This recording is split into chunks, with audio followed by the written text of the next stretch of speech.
అదన్నా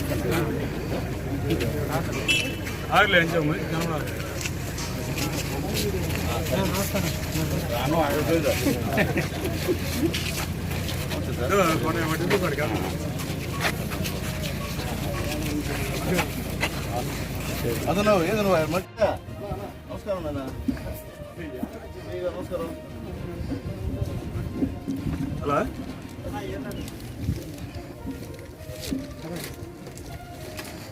అదే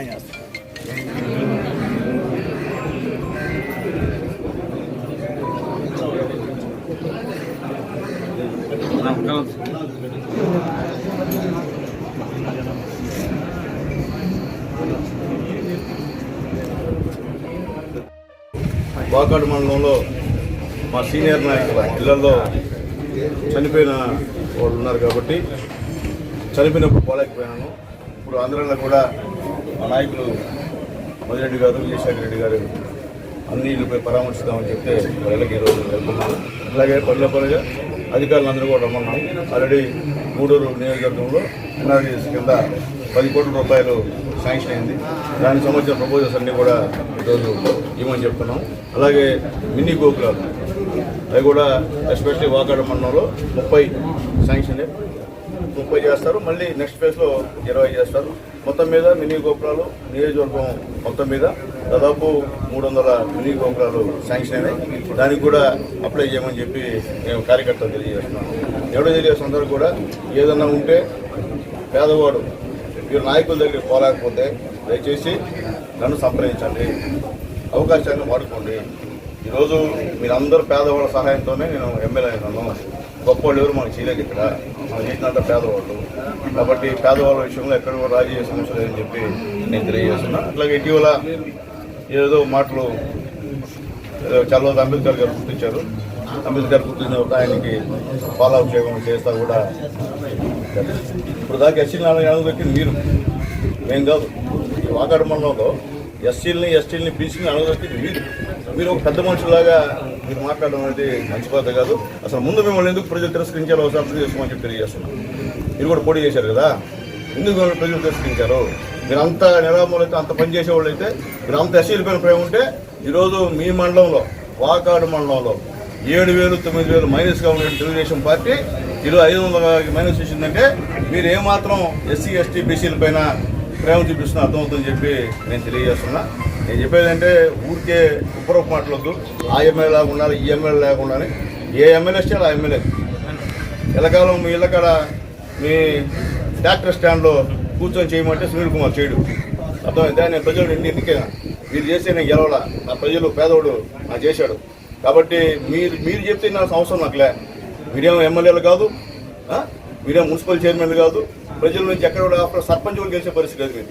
మీరు నాతో మాట్లాడడం, నా గురించి మాట్లాడడం అయితే మంచి పద్ధతి కాదని చెప్పి నేను తెలియజేస్తున్నా. ఏదైనా మంచిదంటే చెప్పండి, సేకరిస్తా. అంతేకాని నన్ను విమర్శించే పరిస్థితి మీకు లేదు. మీరు దేంట్లోనూ సరిపోరు. ఎందువల్లంటే మీ వాళ్ళు ఎక్కడ నేను గెలవలేదు, మీరందరూ ఓడిపోవాలని పోరాటం చేశారు. ఆ ఎస్సీ ఎస్టీ బీసీ మైనార్టీలు ధైర్యంగా చెప్తా, ఈరోజు వాళ్ళు చేశారు కాబట్టే నేను గెలిచా. ఇప్పుడు కాదు, ఎప్పుడు కాదు, అదే పద్ధతి, అదే బ్రాండ్ నాది. లేబర్ ఎమ్మెల్యేని నేను పోలీసులు గెలిపించిన ఎమ్మెల్యేని కాదు, మీరు డబ్బులు పెడితే గెలిచిన ఎమ్మెల్యేని కాదు. నేను నా లేబర్ వాళ్ళు గెలిపించారు, లేబర్తోనే ఉంటా, పేదవాళ్ళతోనే ఉంటా. ఎంత కష్టం వచ్చినా మొత్తం ఇవన్నీ మొత్తం పడిపోతా. మీరు పేదవాళ్ళ దగ్గర గుంటలు చేసుకుని సంవత్సరం ఆ డబ్బు ఎవరికి ఇస్తున్నారో నాకు తెలుసు. మీరు ఏ దేవాలయ భూములు ఆగిపోయి చేశారో నాకు తెలుసు. అవన్నీ బయట తీస్తా అనుకుంటున్నారేమో. ఊరికే ఉండాలి సునీల్ కుమార్ అని, అంత తేలిగ్గా సునీల్ కుమార్ ఊరుకున్నాడు కాదు. మీరు చేసిన అవినీతి అంతా బయట తీస్తా. పెద్ద మనుషులాగా పైకి సమాజంలో మీరు తిరుగుతా. మీరు పేదవాళ్ళని మోసం చేసి చేస్తున్న కార్యక్రమాలన్నీ కూడా త్వరలో మా నాయకులందరితో మాట అన్నీ కూడా బయట చేస్తా, ప్రజలకు తెలియజేస్తా. ఈ వాకాడు మండలంలో ఇన్ని సంవత్సరాలు ఏం దోపిడీ అయింది ఈరోజు కూడా భయపిస్తున్నారు, ఏందో ఏమైపోయిందో. కాబట్టి దయచేసి ఆ పరిస్థితి వద్దు. అయితే ఒకటి చెప్తాను, నేను ఎక్కడ కూడా ఎస్సీ ఎస్టీ బీసీలకి తగ్గు వచ్చినప్పుడు మాత్రం ఖచ్చితంగా ఒకవేళ ఏదైనా పొరపాటు జరుగుతుందేమో మొన్న ఇంకైతే అటువంటి పొరపాటు జరగవు. అట్లా పోలీసులు మాకు చెప్పి కేసులు కట్టు.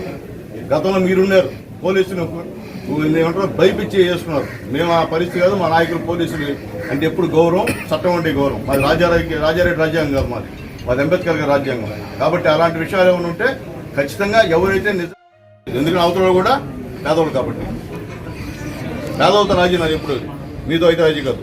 నేను మళ్ళీ తెలియజేస్తూ, అలాగే అక్కడ బారెడ్డిపాలెంలో బ్రిడ్జి పడిపోయిన తర్వాత వెంటనే కలెక్టర్ గారి దగ్గరికి వెళ్ళి అప్లికేషన్ ఇస్తే 1,75 లక్షలు శాంక్షన్ ఇచ్చారు. అయితే కొంతమంది స్వార్థపరులు గత నుండి అలవాటు పడినటువంటి వీళ్ళు ఎవడో ఒకటి దగ్గర అది ఇచ్చి 15% లెస్ ఇచ్చాడు. అంటే చేయాలనే లేదా చేయకూడదని అర్థం కానటువంటి పరిస్థితి ఈరోజు. అంటే మేము తీసుకొస్తే నేను పోయి కలెక్టర్ అండి డబ్బులు తీసుకుని అడ్డం పడతారు. అది మీకు చేసే అభివృద్ధి. కాబట్టి త్వరలో ఇక్కడ వాకాడులో ఇల్లు శాంక్షన్ చేస్తున్నాం. ఒక ఇంటి ఖరీదు 4 లక్షల రూపాయలు. కాబట్టి అందరికీ, పేదవాళ్ళందరికీ, పార్టీలతో నాకు సంబంధం లేదు. ఎందుకంటే నా -500 మాట్లాడి మా నాయకులతో చర్చించి ఖచ్చితంగా ఇల్లు అయితే శాంక్షన్ ఇస్తానని చెప్పి తెలియజేస్తున్నాం. అలాగే త్వరలో కూడా కొత్త రేషన్ కార్డ్స్ కూడా జారీ అయ్యేటువంటి కార్యక్రమం ఉంది. అది కూడా కొత్త రేషన్ కార్డు జారీ చేస్తాం. అలాగే ముఖ్యంగా ఈ నియోజకవర్గం ప్రజలందరూ కూడా నమస్కరిస్తున్నా. రేపు 15వ తేదీ నుంచి ఒక 4 రోజుల పాటు మీ గ్రామ సభలు జరుగుతాయి. ఎవరైతే వైఎస్ఆర్సీపీ గవర్నమెంట్లో అన్యాయంగా పేదల భూములు ఆగిపోయి చేశారో మీరు దయచేసి రిప్రజెంటేషన్ ఇవ్వండి, భయపడద్దు. ఎందుకంటే నాకు తెలిసి కోట మండలం వాకాడులో భయంకర రాబందులు ఉన్నారు. నాది మీరు అమ్మేసినా కానీ మీ భూమి నీకు ఇస్తా, తర్వాత మీ కర్మ. కాబట్టి ఆలోచించండి. ఎవరు నా టోళ్ళు ఉంటే దయచేసి మా నాయకులకి అర్జీలు ఇవ్వండి. అలాగే సబ్ కలెక్టర్ గారు, ఎంఆర్ఓలు అందరూ ఉంటారు, వాళ్ళకి అర్జీలు ఇవ్వండి. నేను కూడా కొన్ని గ్రామ సభలకి అటెండ్ అవుతాను. కాబట్టి దయచేసి ఈ అవకాశాన్ని మీరు ప్రజలందరూ కూడా ఉపయోగించుకోమని చెప్పి నేను రిక్వెస్ట్ చేస్తున్నా. ఈరోజు మోడీ గారు, అటు చంద్రబాబు నాయుడు గారు, ఇటు పవన్ కళ్యాణ్ గారు, లోకేష్ బాబు గారి నాయకత్వంలో ఈ రాష్ట్రం ప్రశాంతంగా బ్రహ్మాండంగా ఉంది. తప్పు చేసిన వాడిని మాత్రం ఎవరు వదలరు, అది గుర్తుపెట్టుకోండి. తప్పు చేస్తే శిక్ష తప్పదు. చట్టం తన పని తను చేసుకుంటూ పోతుంది తప్ప ఇంకోటి కాదని చెప్పి నేను తెలియజేస్తున్నాను. మళ్ళీ మీరు ఈ మాటలు ఆ మాట మాట్లాడితే వేరే విధంగా ఉంటుందని చెప్పి నేను తెలియజేస్తున్నాను.